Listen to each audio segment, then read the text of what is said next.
Introducing our tank protector kit for the Can-Am Ryker and Ryker Rally. This kit is available in over a dozen color options, including real carbon fiber.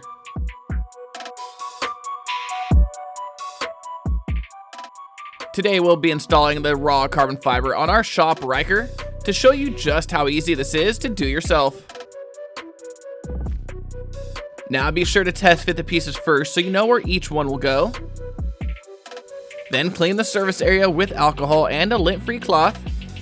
And make sure the surface area is between 72 and 110 degrees Fahrenheit for proper adhesion.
So if this seems like something you'd like for your Ryker, then be sure to head on over to slingmods.com today and grab one for yourself.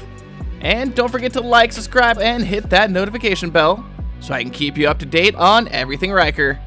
I'm Brandon signing out. Till next time.